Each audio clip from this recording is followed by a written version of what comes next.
예루살렘 입성부터 모든 순간이 기적, 예수님의 위대한 이야기. 서연아, 지난번엔 예수님이 예루살렘으로 가시는 여정에서 가르치신 이야기 나눴잖아? 오늘은 누가복음의 마지막 부분, 19장 28절부터 끝까지 예수님이 예루살렘에서 겪으신 아주 중요한 일들을 이야기 나눠볼까? 응, 민준아. 드디어 예수님이 십자가에 달리시고 부활하시는 이야기네. 슬프기도 하지만 기대된다. 우리 그럼 시작해볼까? 첫 번째, 예루살렘 입성 및 성전에서의 가르침. 누가복음 19장 28절을 읽어볼게. 예수께서 이 말씀을 하시고 예루살렘을 향하여 앞서 가시더라. 서연아, 예수님이 드디어 예루살렘으로 들어가셨어. 이때 사람들이 예수님을 향해 환호하면서 종려나무 가지를 흔들고 옷을 깔아주었대. 왜 사람들이 그렇게 예수님을 환영했을까?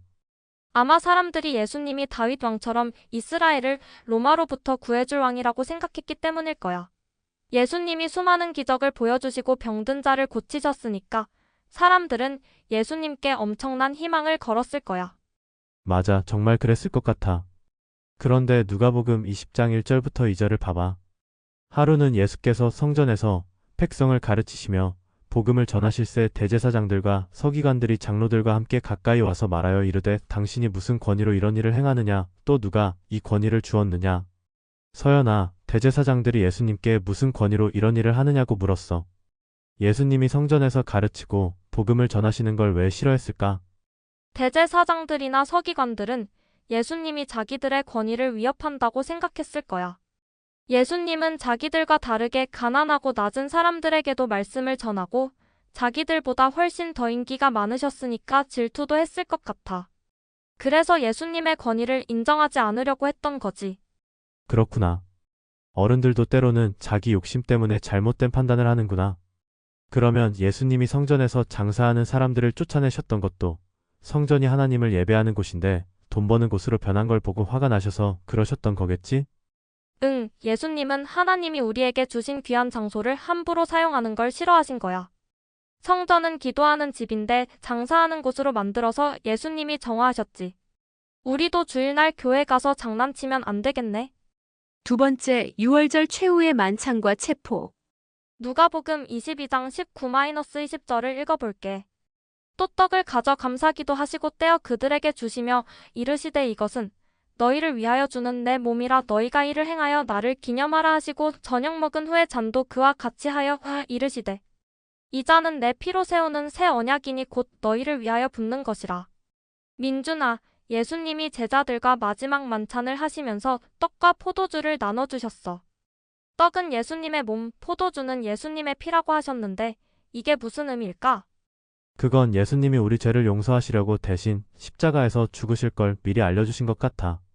예수님의 몸과 피로 우리 죄를 덮어주신다는 새로운 약속을 하신 거지. 우리가 매번 성찬식 때 떡과 포도주를 받는 이유도 예수님의 희생을 기억하기 위해서래. 그럼 누가복음 22장 47절부터 48절을 보자. 말씀하실 때 한 무리가 오는데 12 중에 하나인 유다라 하는 자가 그들을 앞서와서 예수께 입을 맞추려고 가까이 하는지라 예수께서 이르시되 유다야 내가 입맞춤으로 인자를 파느냐 하시니. 서연아, 예수님의 제자였던 유다가 예수님을 배신하고 팔아넘겼어. 그것도 입맞춤으로 예수님을 알아볼 수 있겠다니 너무 슬프지 않아? 유다는 왜 예수님을 배신했을까? 너무 슬프고 화나는 일이지. 아마 유다는 돈 욕심 때문에 그랬을 거야. 아니면 예수님이 진짜 왕이 되어 로마를 물리치지 않으셔서 실망했거나. 하지만 예수님은 유다의 마음을 다 아시면서도 끝까지 사랑하셨다는 게 더 놀라워. 배신당하는 그 순간에도 유다를 불쌍히 여기신 것 같아. 세 번째, 십자가 처형과 죽음 그리고 부활. 누가복음 23장 33절부터 34절을 읽어볼게. 해골이라 하는 곳에 이르러 거기서 예수를 십자가에 못 박고 두 행악자도 그렇게 하니 하나는 우편에 하나는 좌편에 있더라. 이에 예수께서 이르시되 아버지 저들을 사하여 주옵소서 자기들이 하는 것을 알지 못함이니이다 하시더라. 그들이 그의 옷을 나눠 가질새 제비를 뽑더라.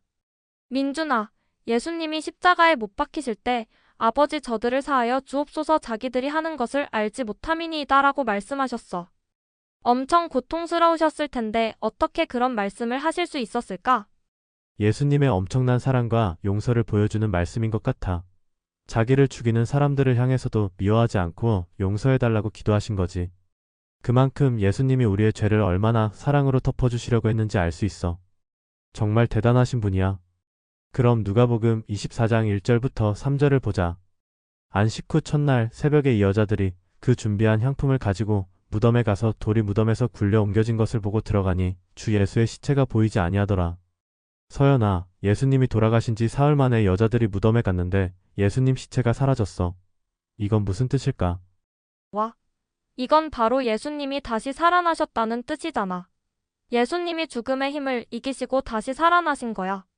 너무 놀랍고 기쁜 소식이지. 그래서 우리는 매주 주일날 예배드리는 거지. 맞아.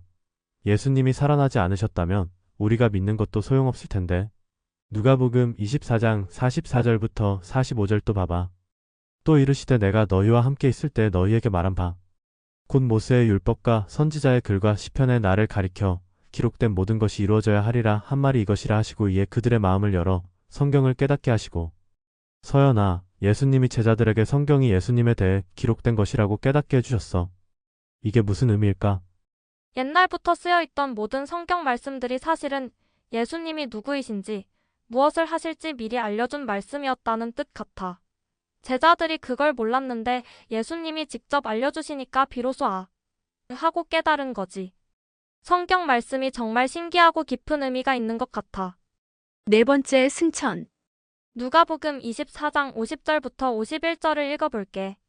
예수께서 그들을 데리고 베다니 앞까지 나가사 손을 들어 그들에게 축복하시더니 축복하실 때에 그들을 떠나 하늘로 올려지시니. 민준아, 부활하신 예수님이 제자들을 축복해 주시면서 하늘로 올라가셨어. 이걸 승천이라고 하는데 예수님이 왜 하늘로 올라가셨을까? 예수님이 하나님 아버지 계신 곳으로 돌아가신 거야. 그리고 하늘에서 우리를 위해 기도해 주시고 우리를 지켜보시는 것 같아. 나중에 다시 오시겠다는 약속도 남기셨으니까 우리가 그날을 기다리며 살아야 해.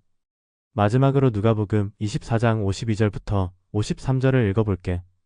그들이 그에게 경배하고 큰 기쁨으로 예루살렘으로 돌아가 늘 성전에서 하나님을 찬송하니라. 서연아, 제자들이 예수님이 승천하시는 걸 보고 슬퍼했을 것 같은데 오히려 큰 기쁨으로 하나님을 찬송했대. 왜 그랬을까? 예수님이 죽음을 이기고 다시 살아나셨고 하늘로 가셔서도 우리를 사랑하고 돌보신다는 걸 알았으니까 슬프지 않았을 거야.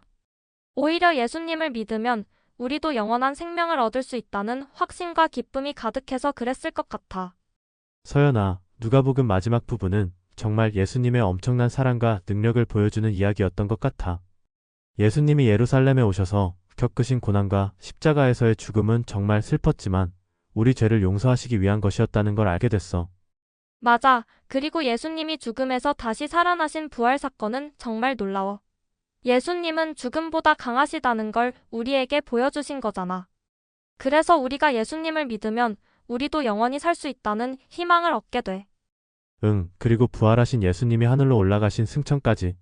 예수님은 우리를 떠나신 게 아니라 하나님 옆에서 우리를 위해 기도해 주시고 나중에 다시 오시겠다는 약속을 하신 거래. 그러니까 우리는 이 땅에서 예수님을 기다리며 기쁨으로 살아야 하는 거야. 누가복음 전체를 통해 예수님이 얼마나 겸손하게 오셔서 얼마나 큰 사랑으로 우리를 가르치고 고쳐주시고 마지막에는 우리 죄를 위해 죽으시고 다시 살아나셨는지 깨달았어. 정말 대단한 이야기였어. 예수님이 우리 죄 때문에 십자가에 달리셨지만 다시 살아나셔서 죽음을 이기셨다는 게 너무 놀라워. 예수님은 진짜 우리 구원자이셔. 예수님의 희생과 부활이 없었다면 우리는 영원한 소망이 없었을 거야. 이제 예수님을 더 깊이 믿고 사랑해야겠다고 다짐했어. 서연아, 이렇게 누가복음 전체를 하브르타로 이야기 나눠보니까 너무 뜻깊고 좋았어. 응, 민준아. 다음에는 요한복음 말씀으로도 하브루타 해보자. 이상 하나님의 말씀이었습니다. 감사합니다. 구독과 좋아요, 알람 잊지 마세요.